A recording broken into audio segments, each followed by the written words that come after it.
Assalamualaikum warahmatullahi wabarakatuh. Hai semuanya, kembali lagi bersama saya Sukmawati, NIM 2205111097. Di video yang ke-9 ini, saya akan menjelaskan tentang teori stilistika. Langsung saja, ini dia pembahasannya. Stilistika atau stilistik adalah ilmu yang meneliti menggunakan bahasa dan gaya bahasa di dalam karya sastra. Stilistika sangat penting bagi studi linguistik maupun studi kesusastraan. Stilistika dapat memberikan sumbangan penelitian gaya bahasa untuk merupakan unsur pokok untuk mencapai berbagai bentuk pemaknaan karya sastra. Dikarenakan karya sastra tidak lepas dari penggunaan gaya bahasa yang keindahan. Penggunaan gaya bahasa dalam karya sastra berlawanan dengan penggunaan bahasa pada karya ilmiah. Penggunaan bahasa pada karya ilmiah pastinya menggunakan bahasa yang baik dan benar, memiliki kata yang tepat, kalimatnya jelas.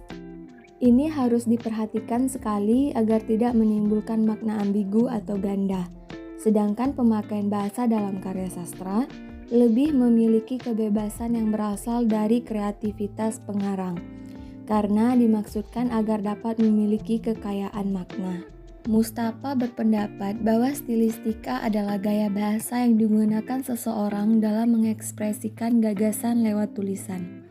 Pengertian stilistika yang cukup komprehensif dan representatif seperti dikemukakan oleh Tuloli. Stilistika atau ilmu gaya bahasa pada umumnya membicarakan pemakaian bahasa yang khas atau istimewa, yang merupakan ciri khas seseorang penulis, aliran sastra atau pula penyimpangan dari bahasa sehari-hari atau dari bahasa yang normal atau baku, dan sebagainya.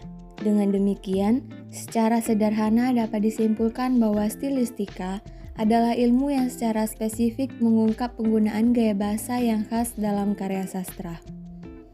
Selanjutnya, saya akan menjelaskan beberapa aspek teori stilistika dalam kajian karya sastra. Yang pertama, gaya bunyi atau fonem. Fonem atau bunyi bahasa merupakan unsur lingual terkecil dalam satuan bahasa yang dapat menimbulkan dan atau membedakan arti tertentu.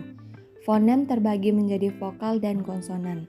Dalam karya sastra genre puisi, fonem merupakan aspek yang memegang peranan penting dalam penciptaan efek estetik. Yang kedua, gaya kata atau diksi.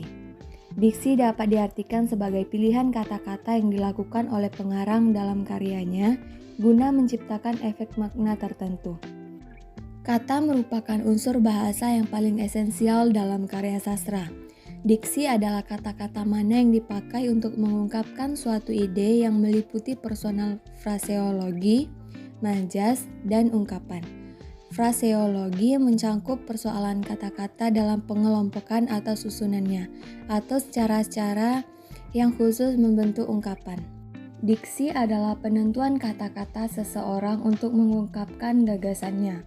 Dengan demikian, diksi dalam konteks sastra merupakan pilihan kata pengarang untuk mengungkapkan gagasannya guna mencapai efek tertentu dalam sastranya. Yang ketiga, gaya kalimat atau sintaksis. Kalimat ialah penggunaan suatu kalimat untuk memperoleh efek tertentu, misalnya inverse, gaya kalimat tanya, perintah, dan elips. Sebuah gagasan atau pesan atau struktur batin dapat diungkapkan ke dalam berbagai bentuk kalimat atau struktur lahir, yang berbeda-beda struktur dan kosakatanya. Karena dalam sastra pengarang memiliki kebebasan penuh dalam mengekspresikan bahasa, guna mencapai efek tertentu. Adanya bentuk penyimpangan kebahasaan termasuk penyimpangan struktur kalimat merupakan hal yang wajar. Penyiasatan struktur kalimat itu dapat bermacam-macam wujudnya, mungkin berupa pembalikan, mendekan, pengulangan, penghilangan unsur tertentu, dan sebagainya. Yang keempat, gaya wacana. Menurut Krida Laksana, wacana ialah satuan bahasa terlengkap yang memiliki hierarki tertinggi dalam gramatika. Gaya wacana ialah gaya bahasa dengan penggunaan lebih dari satu kalimat, kombinasi kalimat, baik dalam prosa maupun puisi.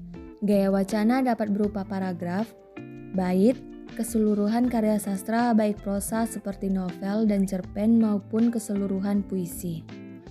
Yang kelima, citraan.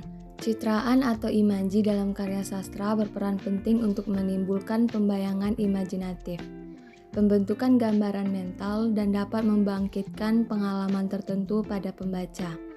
Menurut Sayuti, citraan dapat diartikan sebagai kata atau serangkaian kata yang dapat membentuk gambaran mental atau dapat membangkitkan pengalaman tertentu. Dalam fiksi, citraan dibedakan menjadi citraan literal dan citraan figuratif. Yang keenam adalah majas. Menurut Kamus Besar Bahasa Indonesia, majas adalah cara melukiskan sesuatu dengan jalan menyamakannya dengan sesuatu yang lain.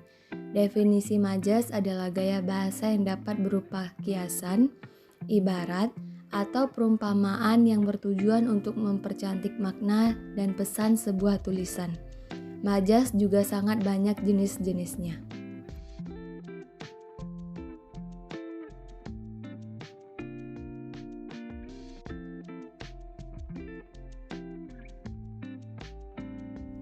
Pada penerapan teori stilistika ini, saya ingin membahas dari aspek permajasan.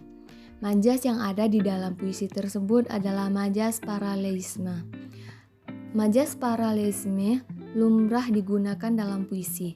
Majas paralelisme ditunjukkan oleh pengulangan kata. Meskipun diulang-ulang, definisi kata tersebut tak sama antara satu dengan yang lainnya. Bait pertama yaitu aku melukismu lewat sembilu, aku melukismu lewat pilu, aku melukismu lewat bisu, aku melukismu lewat sendu. Majas paralelisme pada puisi ini dapat dilihat dari semua kalimat awal. Namun yang membedakannya terletak pada kata terakhir pada setiap baris yaitu kata sembilu, pilu, bisu, dan sendu memiliki arti yang berbeda-beda. Walaupun pengulangan kata depan pada puisi tersebut sama.